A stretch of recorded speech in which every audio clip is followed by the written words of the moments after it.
का जो स्थान होता है उसको समझिएगा थोड़ा सा। जैसे ये शिवलिंग है और ये जलाधारी है भगवान शंकर की। ये शिवलिंग, ये जलाधारी, और जलाधारी में जो जल बहता है उसमें बीच में जो मोटी सी लाइन रहती है वो अशोक सुंदरी होती है। जैसे कई बेटे हैं, बेटियां हैं, कोई व्यक्ति व्यापार चालू कर रहा है, कोई व्यक्ति अपना नया भवन निर्माण कर रहा है, नए भवन में जा रहा है, या कुछ अच्छी दुकान खोलना चाह रहा है, कोई अपने लक्ष्य पर पहुंचना चाहता है और पहुंच नहीं पा रहा। माँ आदिशक्ति की पूजन की जो पंचमी तिथि होती है, इस पंचमी तिथि पर अशोक सुंदरी वाली जगह पर, जो अशोक सुंदरी का स्थान है, वहां पर लाल पुष्प एक समर्पित करें। जो जलाधारी है, माँ पार्वती, जगत जननी, जगदम्बा, अम्बा, भवानी, मैया दुर्गा का हस्त कमल, इस पर 7 जगह पर कहीं पर भी लाल चंदन की बिंदी 7 स्थान पर कहीं पर भी रखें। और 1 लोटा जल शिव जी को पंचमी के दिन, नवरात्र पंचमी के दिन, कामना करते हुए उत्तर की ओर मुख कर कर, अर्थात यहाँ बैठते हुए शिव जी पर जल चढ़ाना प्रारंभ करें और अपने मन की कामना कहकर बाबा के पास में जो लाल पुष्प समर्पित करा है, उस पुष्प को अशोक सुंदरी वाली जगह से वापिस लेकर आ जाए। जिस लक्ष्य को आप पाना चाहते हैं, अच्छी पढ़ाई कर रहे हो, खूब अध्ययन कर रहे हो, खूब मेहनत कर रहे हो, खूब पढ़ो, कोई दुकान खोल रहे हो, व्यापार चालू कर रहे हो, कोई नया कार्य चालू कर रहे हो, उस पुष्प को अपने स्पर्श कर कर या उस पुष्प का दर्शन कर कर आप एक बार जाकर देखो, आपको उस मंजिल तक माँ आदि शक्ति दुर्गा भवानी शिव पहुंचाते हैं। शंकर। और एक निवेदन करूं आप लोगों से कि बन सके दुर्गा सप्तशती का पाठ अगर करते हो या दुर्गा सप्तशती को आप पढ़ते हो तो हिंदी का उसमें नीचे लेख आते रहते हैं, बहुत सारे वर्णन आते हैं, उसका भी पढ़ेंगे तो उसमें बहुत सारी बातें आपको बहुत अच्छी अच्छी, देवी भागवत में, दुर्गा सप्तशती में, बहुत सुंदर। कल्याण का यदि गीता ब्रज गोरखपुर से जो कल्याण निकलती है, उस कल्याण का यदि देवी अंक अगर आप पढ़ेंगे माता दुर्गा भवानी पर, बड़ा सुंदर है। उसमें भी बहुत सी चीजें, माँ आदिशक्ति की आराधना की, साधना की, पूजन की पद्धति, बहुत उसका ध्यान करें। शिव से कुछ, अगर भगवान शंकर की हम आराधना कर रहे हैं, भगवान शंकर से अगर हम कुछ पाना चाह रहे हैं, तो भगवान शिव की सबसे पहले उससे साधना करो, शिव को पहले अपना बनाओ। ओगरदानी प्रकालदर्शी कैलाशी शंभू के पास में उस समय पर कामदेव की धर्मपत्नी रति दिया,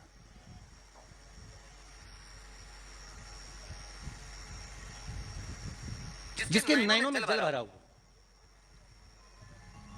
शिवजी ने पूछा, बोलो रति, आप और यहां जब आपका पति जलकर भस्म हुआ तो हमने वर दिया था आपके पति को कि ये भगवान कृष्ण का पुत्र बनकर मिलेगा आपको, फिर क्यों आप यहाँ पर आई हो, क्या हो गया ऐसा, क्या चाहती हो आप, फिर आने का कारण क्या है आपका, किस लिए पधारी हो आप। महाराज, मेरा पति जो जलकर भस्म हुआ था, उसके भस्म होने पर मेरे ऊपर भी केस लगाया। केस तुम्हारे ऊपर किसने लगाया? ऐसा क्या हो गया कि तुम यहाँ मेरे पास नहीं? प्रभु, बात इतनी सी है कि मेरा पति जब आपके नेत्रों की ज्वाला द्वारा जलकर भस्म हो रहा था, उस समय पर वो आम के पेड़ पर बैठा हुआ। कौन से पल्लव थे? आम के पल्लव, आम के डालियों में, आम के पल्लव में मेरा पति छुपा हुआ। तो फिर क्या चाहती हूँ? भगवान ने कहा, माँ रति कह रही है, दिक्कत केवल इतनी सी है कि मेरा पति जलकर भस्म हुआ, वो आपने वर दे दिया कि वो कृष्ण के पुत्र बनकर हमें मिल जाएंगे, मान रहे हैं, सब जानते हैं, ठीक है। पर दिक्कत इतनी सी है कि जिस आम के पेड़ पर मेरा पति बैठा हुआ था, उसके चक्कर में वो आम का पेड़ जो जला, तो वो आम का पेड़ जो जला, उसने मुझसे कहा है कि पति का तो उद्धार हो गया, पर हमारा उद्धार कैसे? अब देखिए, कई लोग कहते हैं प्रश्न करने वाले पीछे नहीं हटते महाराज, बहुत प्रश्न करते हैं और प्रश्न कर पूछते हैं, गुरुजी ये कलश के ऊपर आम के पत्ते क्यों लगे? उसका उत्तर है ध्यान दीजिए। प्रश्न बहुत है तो उसके उत्तर भी बहुत है, बस उसको समझने वाला चाहिए। और आप लोगों को तो आज बहुत बहुत भगवान ने कृपा करी है, जो आप पहले दिन ही कलश स्थापना होगी और पहले दिन आपको ये ज्ञान आ जाए कि बच्चे पूछे कि कलश क्यों रखा जाता है, कलश के ऊपर आम के पत्ते क्यों लगाए जाते हैं, कलश के ऊपर नारियल क्यों रखा जाता है, कलश के ऊपर 9 बार मोली क्यों बांधी जाती है, मोली मतलब अच्छा नाड़ा 9 बार क्यों लपेटा जाता है नारियल के ऊपर, कलश के ऊपर जब रखते हैं। कलश के ऊपर जब जब श्रीफल रखा है, नारियल रखा है, तो उस पर 5 बार 7 बार मोली नहीं लपेटी जाएगी, तो 9 ही बार लपेटी जाएगी। 5 या 7 बार लपेटते हैं तो कहते हैं कि लक्ष्मी की छिन्नता होती है, और वो 9 बार लपेटी जाती है तो भरपूर लक्ष्मी का भंडार भरती है। क्यों क्यों कहते हैं महाराज? आम के पल्लव, तुमने केवल आपसे इतना सा निवेदन करना चाहती हूँ, आपसे केवल इतना कहना चाहती हूँ कि प्रभु मेरे मन का संशय मिटा दीजिए, और जो आम का वृक्ष मेरे पति के साथ जलकर भस्म हुआ है, उसकी विनती को आप स्वीकार कर लीजिए, आप उसके लिए भी कुछ कृपा कर दीजिए।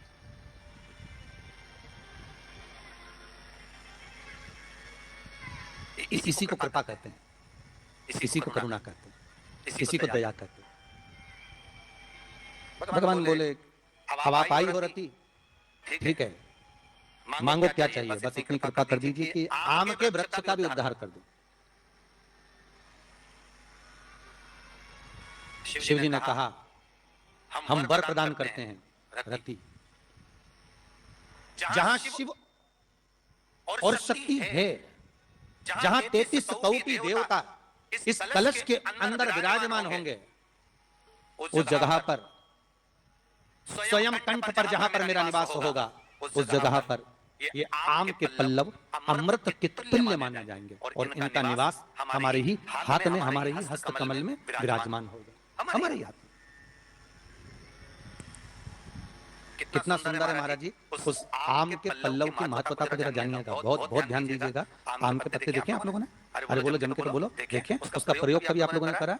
आम के पत्ते का कभी प्रयोग कर देखिएगा। अभी तो नवरात्र चल रही है, नवरात्रे में जब 5वां दिन नवरात्रे का रहे, चैत्री नवरात्रे का 5वां दिन रहे, और मान लो कि आपके घर में किसी बच्चे की, लड़के की या लड़की का या मंगल विवाह नहीं हो रहा है, या शादी नहीं हो रही हो, या उस लड़के लड़की के लिए बहुत प्रयास कर लिया आपने, उसकी शादी हो ही नहीं रही, अथक प्रयास आपने कर लिया और उसका मंगल विवाह नहीं हो रहा, तो ये देवी भागवत में स्पष्ट कहा गया, देवी भागवत में वर्णन किया गया, देवी भागवत में वर्णित किया गया,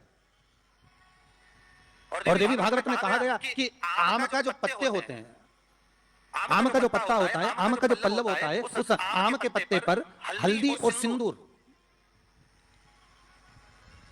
इन दोनों से स्वस्तिक का निर्माण किया जाए। देवी भागवत का संवाद है, बहुत ध्यान देना महाराज। जिन कन्याओं का विवाह ना हो पंचमी के दिन, नवरात्रे की कोई सी भी पंचमी, मतलब जो पंचमी तिथि पड़ेगी, कोई भी नवरात्र, चाहे वो 4 नवरात्र में से, चाहे वो पौष का हो, अश्विन का हो, चैत्र का हो, आषाढ़ का हो, किसी भी नवरात्र में आप कर सकते हैं। एक पान के पत्ते पर, एक ही पत्ते पर जो 2 स्वस्तिक बनेंगे, एक हल्दी का बनेगा, एक सिंदूर का बनेगा। बस अंतर इतना है, जो हल्दी का स्वस्तिक है उस पर कंकु के चावल अर्थात रौली के चावल, रौली कुंकू के चावल रखना है, और जो सिंदूर का है उस पर हल्दी के चावल रखना है। इतना रखकर जिस लड़का लड़की का विवाह नहीं होता, उसकी हथेली पर रखकर उसका नाम और गोत्र बोलकर महाराज उसको ले जाकर नीम के पेड़ के नीचे उसको रख दिया जाता है। मात्र 3.5 या 4 महीने ऐसे रहते हैं जिसके अंदर उस लड़का लड़की का विवाह पक्का हो जाता है। जिसका विवाह नहीं होता केवल उसी के लिए, जिसका मंगल विवाह ना हो रहा, आम के पल्लव में शिव का वर प्रदान, आम के पल्लव में शंकर का आशीर्वाद, आम के पल्लव में शिव का।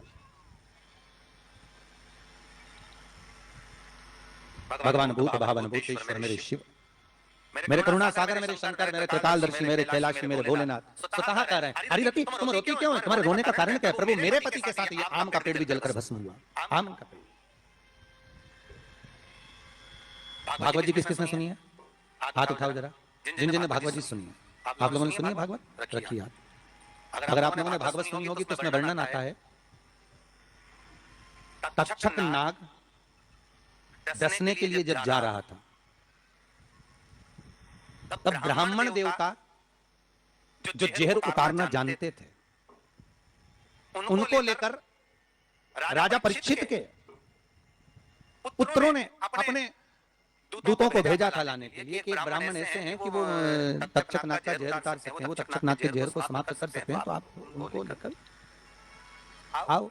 और वो तक्षक नाग का जहर उतारने वाले उस ब्राह्मण को लेकर जा रहे थे। तो सर्प ने विचार करा, तक्षक नाग ने कि बताओ ये तो गजब का काम कर रहा है, अगर ये ब्राह्मण पहुंच गया तो ये ब्राह्मण तो सर्प का जहर उतार देगा। तो सांप तक्षक नाग को ये चिंता लग गई कि मेरे को ही डसना है और मेरे जहर ये उतार देगा, और डसने भी एक ही बार है और मरना चाहिए परीक्षित। परीक्षित को श्राप लगा, अब करूं तो करूं क्या। तो सर्प ने विचार करा कि मैं एक रूप रख कर जाता हूं और इस ब्राह्मण की परीक्षा लेता हूं।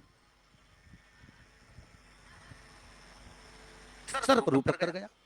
भागवत आप लोगों ने श्रवण करी होगी। तो जब तक्षक रूप रख कर गया और उस ब्राह्मण के पास में जाकर पूछा कि ब्राह्मण देवता ये बताओ कि आप कहां जा रहे हो। तो ब्राह्मण बोला आपको नहीं मालूम, राजा परीक्षित को सांप डसने वाला तक्षक नाग और मैं जहर उतारना जानता हूं। अच्छा आप जहर उतार दोगे? हाँ। तो किस लिए जा रहे हो? जहर उतारने के लिए। तो जहर उतारने क्यों जा रहे हो? तो कहा राजा है राजा, जब राजा का जहर उतारेंगे तो मुद्रा भी कितनी मिलेगी आपको मालूम नहीं है क्या? अच्छा ब्राह्मण देवता इसलिए जा रहे हो? हाँ। पर उसको तो किसी संत ने श्राप दिया। अरे तो श्राप संत ने दिया है, हम ब्राह्मण हैं, हमारा कर्म है किसी को बचाना, तो हम तो बचाएंगे। अच्छा आप में इतनी सामर्थ्यता है कि आप तक्षक नाग का जहर उतार दो? अरे तक्षक नाग आकर अगर मेरे सामने खड़ा हो जाए और किसी को डस ले तो ये पक्का है कि मैं जहर उतार सकता हूँ। अच्छा तो इतने में तक्षक नाग सामने बिल्कुल प्रकट हो गया और तक्षक नाग प्रकट होकर बोला बता ब्राह्मण किसको डसूं मैं? ब्राह्मण ने कह दिया तुम्हारी मर्जी पड़े उसको डसो। सामने एक पेड़ था, उस पेड़ को ब्राह्मण ने उस तक्षक नाग ने डस लिया। अब तक्षक नाग ने उस पेड़ को डसा और डसने के बाद में वो पेड़ पूरा जल गया, पूरा जल गया। अब पेड़ तो जल गया पर ब्राह्मण जो था जिसको परीक्षा देना थी वो ब्राह्मण को यह नहीं मालूम था कि इस पेड़ पर एक संत बैठकर साधना कर रहा था, तपस्या कर रहा था। और जब वो पेड़ जला तो वो संत भी जल गया, संत भी जल गया। अब जब संत जल गया ब्राह्मण ने हाहाकार की आवाज जब सुनी तो आंखों में जल भर गया। आखिर हुआ क्या? ये संत जल कैसे गया? तो कहा इसके जलने का कारण केवल इतना है कि अब आप जीवित करो, इस पेड़ को हरा भरा करो, इस पेड़ को हरा भरा कर दीजिए। और ब्राह्मण ने हाथ की अंजनी में जल लिया। हाथ की अंजनी में जल लेकर ब्राह्मण उस जल को पेड़ के ऊपर छींट रहे थे। तो सबसे पहले ब्राह्मण ने यह मन में सोचा कि भोलेनाथ शंभु त्रिकालदर्शी है कैलाशी, कृपा ऐसी करना कि सबसे पहले जो पेड़ पर जो संत बैठा था वो जीवित होना चाहिए, जो वृक्ष पर संत बैठा है वो जीवित होना चाहिए। हाथ का जल ब्राह्मण ने जैसे छोड़ा, छोड़ते से पेड़ भी हरा भरा हो गया और उसके ऊपर जो संत बैठे थे वो भी जीवित हो गए। जीवित हो गए तो तक्षक नाग को ये लगा कि इसने एक जले हुए पेड़ को जीवित कर दिया, वापस हरा भरा कर दिया, और इसने ऊपर बैठे हुए संत को वापस जीवित कर दिया। तो ये पक्का है कि मतलब ये तक्षक नाग का जहर मतलब मेरा जहर राजा परीक्षित को उतार सकता है। तो तक्षक नाग ने अपनी बात को पलटा और पलट कर कहा महाराज जी हाथ जोड़कर निवेदन करता हूं जितना राजा परीक्षित के पुत्र आपको धन देंगे उससे 1000 गुना धन मैं आपको देता हूं। ब्राह्मण ने कहा ठीक है, अगर दक्षिणा से बड़ी दक्षिणा हमको एक ही जगह पर मिल रही है तो फिर हमें जाने की जरूरत क्या। ब्राह्मण ने दक्षिणा ली, वापिस मुड़ गए, वापिस मुड़ गए। अब ईमानदारी से बोलो वो ब्राह्मण नरक गया होगा कि स्वर्ग गया होगा? जरा जम के बोलना, सुनाई देना चाहिए हमको। कहां गया होगा? नरक। काय में लिखा है? देवी भागवत में। उसका कारण क्या था? शिव महापुराण की कथा कहती है जैसे एक नाव चलाने वाला व्यक्ति नाव लेकर जा रहा है और उसमें बहुत सारे यात्री बैठे हैं, बहुत सारे यात्री, और नाव डोलने लगी, आंधी चलने लगी, तूफान चलने लगा, हवा आने लगी, लहरें उठने लगी और नाव डूबने लगी। तो जो नाव में बैठा हुआ नाव चला रहा था वो कूद गया और कूद कर बाहर निकल गए, और निकलकर सारे के सारे जितने नाव में बैठे थे वो सब जलने लगे। जितने नाव के अंदर बैठे थे वो सारे के सारे जलने लगे।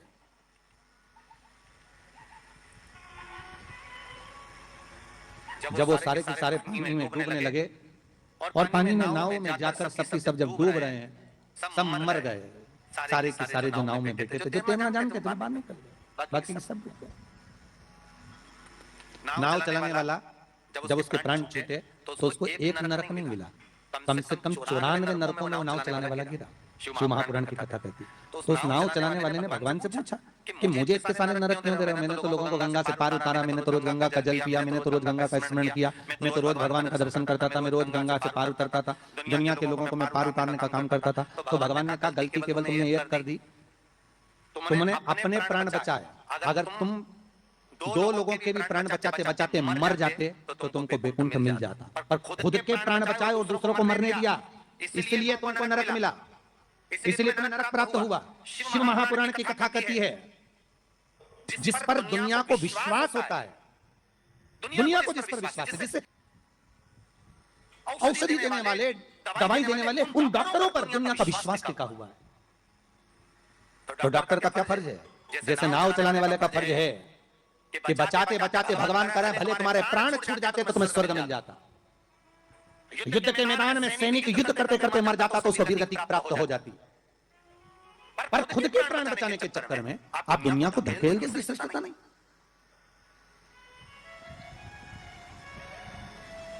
ये इसमें श्रेष्ठता नहीं। जब तक उस शरीर में प्राण है, जब तक उस शरीर में श्वास है, डॉक्टर भी अपनी जान झोंक दे कि कैसे भी मुझे इसको बचाना है, चाहे कुछ भी हो जाए इसके प्राण बचना चाहिए। फिर धन मूल नहीं है, फिर संपदा मूल नहीं, फिर सत्ता मूल नहीं है।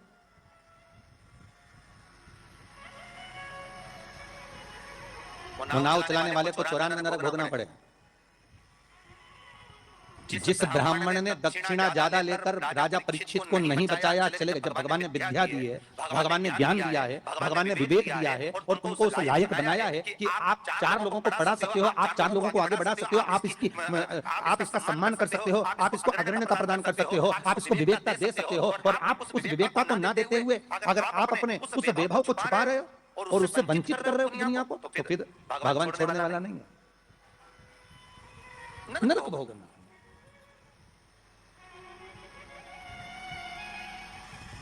पर पांडेतारा वालों आप लोगों ने बिल्कुल सही उत्तर दिया कि उसने दक्षिणा ज्यादा ले ली और वापस निकल गया तो अपने मुख से कह दिया कि वो नरक गया। कितनी इसी को कहते हैं गंगा तट के श्रोता। गंगा तट के जो श्रोता होते हैं ना बड़े आनंदमय होते, कथा जो सुनते हैं ना उसका भाव एक आनंदित था कि वो अपना लक्ष्य छोड़कर अगर चाहता तो राजा परीक्षित को बचा सकता था, पर थोड़ी सी संपदा के चक्कर में, थोड़े से धन के चक्कर में वो ब्राह्मण भी थोड़ा सा लोभ आया और लोभ के चक्कर में अपने कर्म से वंचित हो गया। तो वो चरित्र कहां गलत है महाराज जी? एक महाराज जी प्रवचन दे रहे थे, उस प्रवचन में एक गांव का व्यक्ति कथा सुनने बैठा था और खड़े होकर पूछ लिया महाराज जी पाप के बाप का नाम क्या है? महाराज जी ने पूछा क्या पूछ रहे हो, फिर से बोलो। तो वो व्यक्ति बोला महाराज जी हमें दशरथ जी के पिताजी का नाम मालूम है, हमें राम जी के पिताजी का नाम मालूम है, हमें कृष्ण जी के पिताजी का नाम मालूम है, हमें सबके बाप का नाम मालूम है, बस पाप के बाप का नाम नहीं मालूम। तो हमें उत्तर दे दो। तो महाराज जी भी मन में सोचे पाप का बाप। महाराज जी मन में सोचे हमने पूरी पुराण पढ़ी पर पाप का बाप तो हमें कहीं नहीं मिला, सारे शास्त्र भी उखाड़ कर देख लिए पर उसमें पाप का बाप मिलना आधा कठिन। अब पाप का बाप कहां से ढूंढे? तो महाराज जी ने कहा काम करते हैं कल हम आपको बताएंगे, आप कल कथा में आना। और महाराज जी फिर प्रवचन देने बैठे और वो व्यक्ति फिर आके बैठ गया। अब जैसी कथा समापन हुई महाराज जी को फिर खड़ा हो गया, महाराज सीताराम। महाराज जी बोले सीताराम और बोलो पाप का बाप। महाराज जी बोले बहुत अच्छा पाप का बाप पीछे पड़ा। महाराज जी बोले कल कल बिल्कुल पक्का है कि तुमको तुम्हारे प्रश्न का उत्तर मिल जाएगा। अब महाराज जी ने आज भगवान को जो अगरबत्ती लगाई कि वो नहीं आना चाहिए, क्योंकि वो फिर आएगा फिर प्रश्न करेगा पाप का बाप। अच्छा वो प्रश्न नहीं भी करता ना तो उसका मुंह देखकर याद आ जाता है कि प्रश्न करेगा। तो पंडित जी जब निकले ना प्रवचन के लिए तो उन्होंने भगवान को तो करते लगे, भगवान ये नहीं आना चाहिए। और पंडित जी जैसे ही बस कथा में आ रहे थे, प्रवचन में आ रहे थे, वो रोड पे ही मिल गया। पंडित जी मन में सोचे प्रवचन दूं कि ना दूं, अब प्रवचन दे कि ना दे, यही सोचे। अब महाराज जी फिर कथा में बैठे, उसने फिर प्रश्न कर दिया महाराज कि पाप के बाप का नाम बता दीजिए। महाराज जी फिर नहीं बोले। अब नहीं बोले तो शिव महापुराण की कथा कहती है महाराज, वहीं पर एक वैश्या बैठी थी कथा में, रोज कथा सुनने आती थी। उसका मन, उसका चित्त, उसकी वृत्ति कथा में बड़ी रमती। जिसके मन में शिव महापुराण की कथा समा गई ना, तो वो प्रयास करता है कि कुछ भी कर जहां कथा हो रही है ना, भले 40 किलोमीटर, 50 किलोमीटर, 100 किलोमीटर, पर एक बार तो मैं चली जाऊं। जिसके मन में शंकर आ गया ना, तो वो छोड़ नहीं सकता। वो प्रयास करेगा कि मैं कैसे भी पहुंच जाऊं, बस कथा में एक बार मेरी हाजिरी लग जाए, संकट सुन ले बस एक बार। शिव महापुराण की कथा, उस पंडाल में चली जाऊं जिस पंडाल में मुझे बेलपत्र का आनंद मिल जाए, बस उस पंडाल में मुझे पहुंचे। अब वैश्या का नियम था, वो कथा कभी नहीं छोड़ती थी, और वो भी कथा में जाकर बैठ गई, और कथा में रोज सुने वो पाप के बाप का चक्कर। और महाराज जी बस प्रवचन करें, अक्षतम केशवम राम नारायणम, जैसे महाराज जी अक्षतम कृष्णम करें, सब बैठे रहे, वही खड़ा हो जाए। महाराज जी मन में सोचे अब क्या करें, तो महाराज जी डबल से करें, अक्षतम केशवम राम नारायणम कृष्ण दामोदर वासुदेव हरे। तो महाराज जी हाथ हिलाएं कि अभी भी पाप का बाप नहीं मिला, पर वो बोल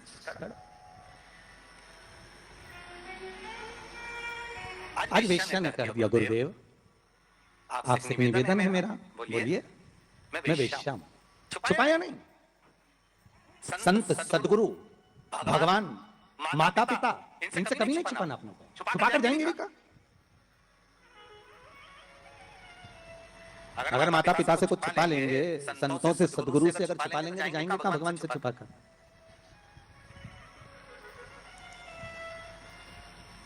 वैश्या कहती है मैं वैश्या हूं। हो आपने हमारे पांव तो नहीं छुए? संत बोले। वैश्या ने कहा नहीं, बिल्कुल पीछे जाकर बैठ जाती हूँ एकांत में, पर मेरा कुछ मन है आपसे कहने का, आप सुनेंगे हमारी बात? संत बोले क्यों नहीं सुनेंगे, हम तो संत हैं, बोलो क्या बात है। आप जब सुबह सुबह मंदिर जाते हो ना गुरुदेव, तो बीच में मेरा वेश्यालय पड़ता है, 2 मिनट के लिए आप पांव रख देंगे ना मेरे वेश्यालय में, मेरी जिंदगी सार्थक हो जाएगी। संत बोले हम और वेश्या के घर कभी नहीं आ सकते। जैसे मूर्खों की तरह बात करती हो आप। संत को तुम्हारे वेश्यालय में बुला रही हो, अच्छा लगेगा कोई? वैश्या कहती आज तक कोई गुरु मेरे वेश्यालय में नहीं आया, केवल चरण रखना, चले जाना गुरुदेव। गुरु जी बोले राम राम राम सीताराम, हम नहीं आएंगे। गुरु जी चले गए कहते हुए। वैश्या घर के बाहर रंगोली मांगोली डालकर वेश्यालय के बाहर बैठी। संत का आगमन हुआ वहीं से। वैश्या दौड़ कर गई, गुरुदेव ये मेरा वेश्यालय है, पांव रख दीजिए। वैश्या हम संत हैं, किसी वेश्या के यहाँ नहीं जा सकते, हम तुम्हारे यहाँ नहीं आएंगे। संत जाने लगे। वैश्या ने अपना पर्स खोला, 500 का नोट निकाला, महाराज के चरणों में रखा, महाराज जी ने जेब में रखा। जल्दी चलो, हमारे पास समय कम है, जल्दी चलो। महाराज वैश्या के भवन में चले गए। वैश्या ने कहा महाराज जी बैठिए। नहीं नहीं, इतना समय कहाँ बैठने का, तुमने कहा था बस पाँव रख देना। महाराज जी बैठ जाइए, आपके हाथ जोड़ती हूँ, 5 मिनट बैठ जाओ। महाराज जी वैश्या बोली आज तक किसी संत ने हमारे यहाँ भोजन नहीं किया, महाराज कोई गुरु ने आज तक हमारे यहाँ भोजन नहीं करा, आप कृपा कर देंगे तो भोजन तैयार। संत बोले वैश्या मूर्खों की तरह बात मत करो, तुम्हारे वेश्यालय का भोजन हम करेंगे, हम संत हैं, हम साधु हैं। वैश्या ने 2 500 के नोट हेड़े महाराज के चरणों में रखे। महाराज बोले जल्दी भोजन लेकर आ, समय कम है, जल्दी जा। वैश्या गई, भोजन बनाकर रखा था, महाराज जी के सामने रख दिया। महाराज जी रोटी का टुकड़ा तोड़कर खाने लगे। वैश्या हाथ जोड़कर बोली नहीं गुरुदेव, आज तक मैंने किसी संत को अपने हाथों से खाना नहीं खिलाया, आज तक मैंने किसी संत को, किसी सदगुरु को अपने हाथों से भोजन नहीं दिया है। मैं अपने हाथों से आपको भोजन कराना चाहती हूँ। संत बोले तुम जानती नहीं हो तुम वैश्या हो, हम संत हैं, साधु सन्यासी तपस्वी किसी के हाथ से खाना नहीं खाते। वैश्या ने 4 500 के नोट के सामने रखे। महाराज जी ने मुंह खोल लिया। वैश्या ने रोटी का टुकड़ा तोड़ा, महाराज के मुख में दिया। दूसरा तोड़ा रोटी का टुकड़ा खीर में भिगोया, महाराज के मुंह में डालने की जगह थाली में रखकर वैश्या ने 1 थप्पड़ महाराज के गाल पर दिया। 1 थप्पड़ महाराज के गाल पर। संत ने पूछा वैश्या तुमने हमें थप्पड़ मारा? वैश्या कहती नहीं महाराज, ये अभी मारा तो 5 उंगली हमारे गाल पर पड़ी हुई है, ये थप्पड़ नहीं तो क्या है। ये थप्पड़ नहीं तो क्या है?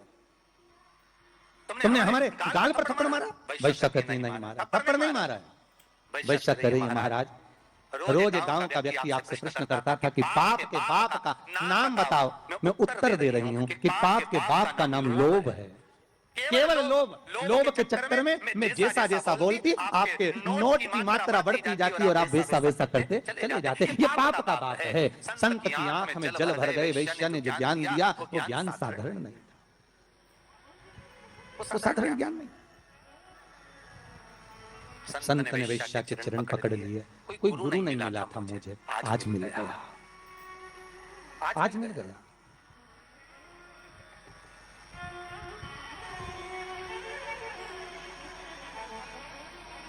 पाप का वो जो ब्राह्मण था उसने एक गलती कर दी। परीक्षित को अगर बताता भले 5 मुद्रा मिलती, पर मिलती ना, मिलती मुद्रा। पर उस ब्राह्मण ने एक गलती कर दी कि वो परीक्षित को बचाने की जगह ज्यादा मुद्रा लेकर वापिस मुड़ गया। वापिस जहां से ब्राह्मण वापिस मुड़ा था, आज भी अगर आप सुखताल जाएं, जहां सुखदेव जी महाराज ने राजा परीक्षित को कथा सुनाई थी, तक्षकनाथ जहां आया था इस ब्राह्मण की परीक्षा लेने के लिए, और ब्राह्मण जहां से वापिस मुड़ा उस गांव का नाम है मोड़ना। आज भी उस गांव का नाम मोड़ना, वहां से मुड़ गया था ब्राह्मण, वापिस चला।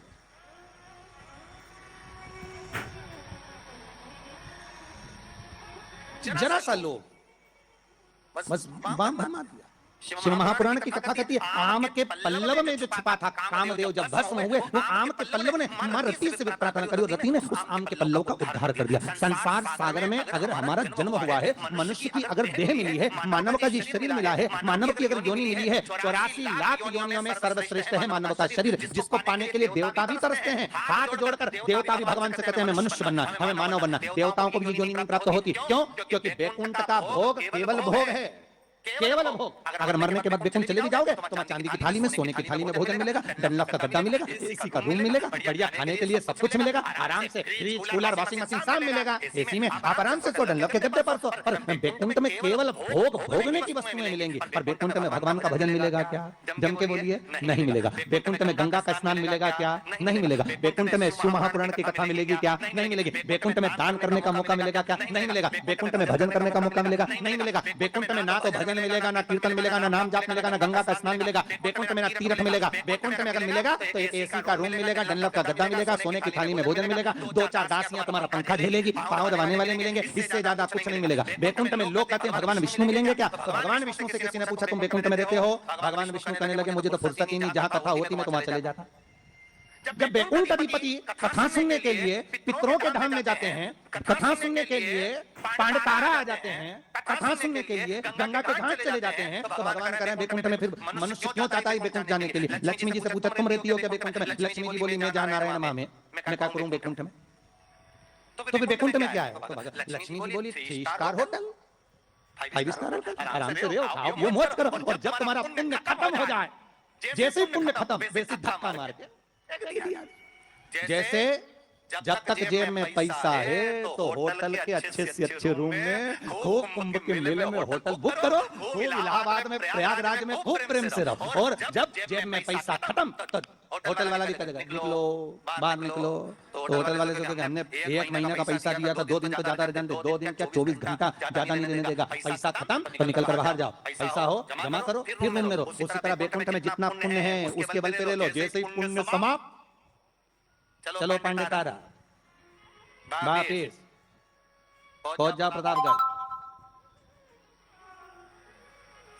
फिर क्या होगे तुम जानते नहीं हो?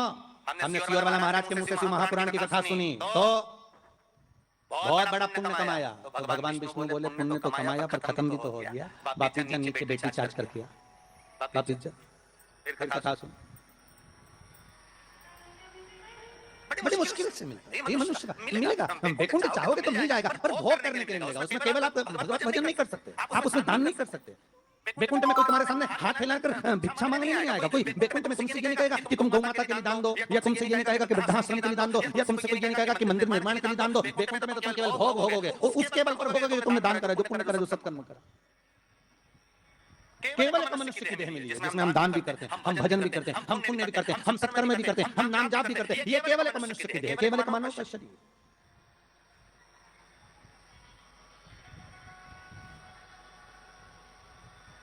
इसके सिवाय कहीं सुख नहीं।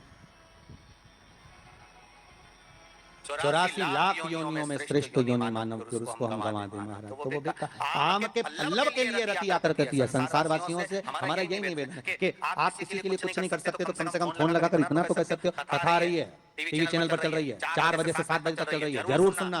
कोरोना महामारी चल रही है, कम से कम कथा सुनकर इस हृदय को विल पावर मजबूत होगा, कथा सुनकर अपने को एनर्जी प्राप्त होगी, कथा सुनकर हम आद्य शक्ति जगदम्बा का आराधना कर सकते हैं, कथा को सुनकर ये नवरात्रे में शंकर की कथा का